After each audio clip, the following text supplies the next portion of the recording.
Coming up, the Shane Gibson trial resumes. A family mourns the tragic death of a 23-year-old woman. The PLP called for the establishment of a National Economic Advisory Council. Plus, Zonta kicks off 16 days of activism.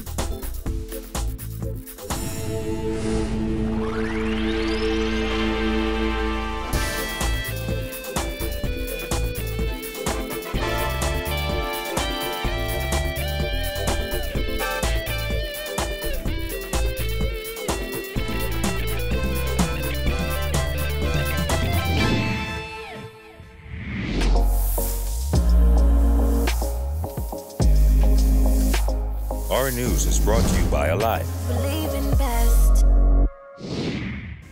Welcome to our news and thanks for joining us. I'm Vonique Tood. Topping news tonight, the judge in the Shane Gibson trial has found that the former cabinet minister has a case to answer. Though Gibson declined to take the stand today, he was defended by a former permanent secretary and friend who testified that Gibson is ethical and has high moral standards. Jasmine Brown reports. It was a busy day in court today as Justice Bethel ruled that Gibson does have a case to answer, and that prompted the defense to call a single character witness. Proceedings in court started off with Justice Carolina Bethel informing the packed courtroom that Gibson had a case to answer to on allegations he received $280,000 in bribes from contractor Jonathan Ash in 2017. Following her decision, Justice Bethel informed the 58-year-old that he had two options. One was to take the stand in his own defense. However, she told him that if he did, he would be subject to questioning from the Crown. The other was to not take the stand. Gibson told the court, "I would like to exercise my option to remain silent." Following that statement, his attorney Owen Wells told the court that the defense wanted to call a character witness, Leanza Elizabeth Gardner-Caju. Gardner-Caju, who was in the public service for more than 29 years, told the court she served as the permanent secretary under Gibson between 2012 and 2014. She testified that she first met Gibson 33 years ago when he was recruited for the Church of God of Prophecy youth choir. She testified that Gibson was a good singer and played many instruments and met his wife while attending the Church of God of Prophecy. Wells asked Gardner-Caju several questions about her working relationship with Gibson and if Gibson, who was also Minister of Public Service, ever asked her to do anything illegal while they were both at the Public Service Ministry. Gardner-Caju said, "Absolutely not." She also described Gibson as ethical, above reproach, of high moral standards, and a good leader. She also said Gibson believed in the rights of people and did not want to see anyone disenfranchised. When asked about the bribery allegations against Gibson, she told the court, "That's not the man I know."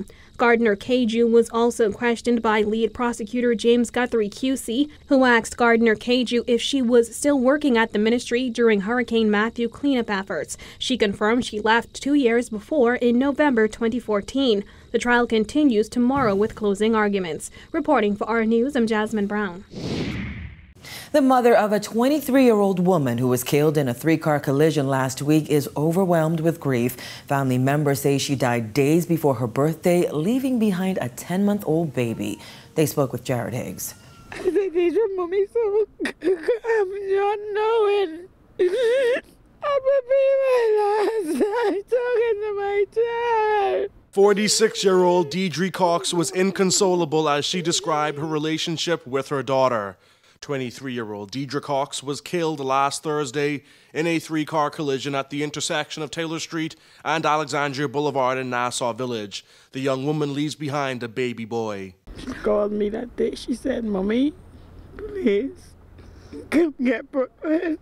Come help me get Brooklyn. Because I'm tired, Mommy." Our news visited Cox at her mother, Rhoda Roll's home. Roll was also overcome with grief over the loss of her granddaughter, whom she says radiated positivity. I just want to thank God for the years that we had with her. You know, she was always some inspiration to us. And her baby, she was so devoted to that child. That's right. Cox would have turned 24 on Friday. Family and friends holding a candlelight vigil at her grandmother's house on Sunday night. Her mother wishing things were different. The fence of the family yard decorated with photos and letters to Deidre. The deflated balloons akin to the grieving family's dampened spirits. The Cat Islander says her daughter begged her to come to Nassau to spend her birthday with her. And I told her, no, I won't be able to make that. I told her I'm going to come for my grandson's first birthday. She keep insisting that, Mommy, you have to come for Brooklyn's birthday. So I said, you have a choice. It's either yours or Brooklyn. The heartbroken grandmother also struggling to understand how her 10-month-old grandson's young mother was snatched away. He allowed her to go through with his birth. Mm-hmm. He didn't allow her to see him grow up. That's something that puzzled me. Despite their heavy grief, the women are grateful for Deidre's son, who they say will carry on her legacy. Reporting for Our News, I'm Jared Higgs. The government, through sheer incompetence, will drive the country off a fiscal cliff, according to leader of the Progressive Liberal Party, Philip Davis, who is calling on officials to establish a nonpartisan advisory council. His comments came during a news conference at party headquarters. There is a financial crisis that we think that's looming, and looming large. As the Minnis administration prepares to borrow over $500 million post-Dorian, PLP leader Philip Davis urged officials to establish a National Economic Advisory Council comprised of representatives from the government, official opposition, business community, church, and civil society. This Economic Advisory Council would be mandated to take a critical look at the fiscal and economic state of this country and agree a social contract designed to providing binding guidelines for expenditure, revenue, wage, and pension reform policies for the next 5 years. Davis insisted the country is on a fiscal cliff, and he believes a nonpartisan body could help to steer the government in the right direction. This is a perilous time for the Bahamas, as the government has proven itself incapable of managing the economic and fiscal affairs of this country. No amount of hubris, arrogance, or grandstanding by the current Minister of Finance can change this reality. It would be incredibly selfish and unpatriotic of me and my political colleagues to watch and do nothing as this administration, through sheer incompetence, drives this country over a fiscal cliff. The PLP held a news conference days after Finance Minister Peter Turnquest told Parliament that the budget deficit will rise to $677 million due to Hurricane Dorian. However, Shadow Minister of Finance Chester Cooper accused government of using Dorian as a scapegoat. What we see in this government is posturing and lost opportunity. The Bahamian people were put through a punishing tax increase, along with the increase of other fees that have increased the cost of living and the cost of doing business. Now, the government is displaying that it had no real plan to grow the economy and is instead using Dorian, unfortunately, as a scapegoat for its lack of planning and lack of vision. More than half of the evacuees housed at storm shelter since Hurricane Dorian hit have moved on. Today, the Minister of Social Services said they're aiming to have those shelters closed by the holidays. Jillian Gray reports. Though hundreds are still struggling to recover in the wake of Hurricane Dorian, the Ministry of Social Services is looking to deactivate shelters in New Providence by the end of the year.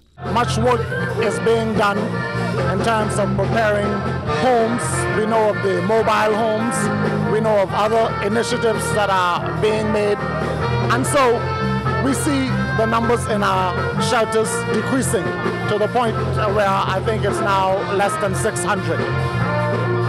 We're hoping that by the end of this year, before the holidays, that we can have all of those persons successfully transitioned back. The total shelter count stands at 585 evacuees across 2 shelters, down by almost 200 people. The Kendall GL Isaacs Gymnasium, which once housed 1,056 evacuees, now houses just 457 people in the gym and across 3 tents on property. The remaining 128 evacuees are being housed at the Bahamas Academy shelter. Social Services Minister Frankie Campbell said his staff is not accustomed to manning shelters this long after a natural disaster, adding they were not prepared and are now trying to relocate people back to their home islands. We will definitely assist with transportation.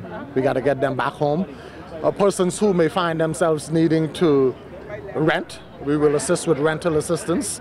We're partnering with the Red Cross and other organizations who will help us with furniture.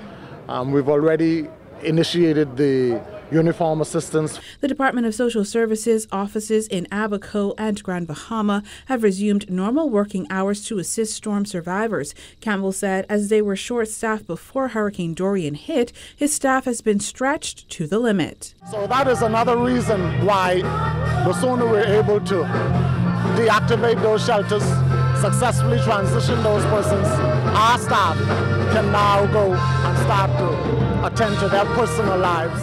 Reporting for our News, I'm Jillian Gray. And still to come, government to award a contract for mold remediation at Marsh Harbor's airport. Stay tuned.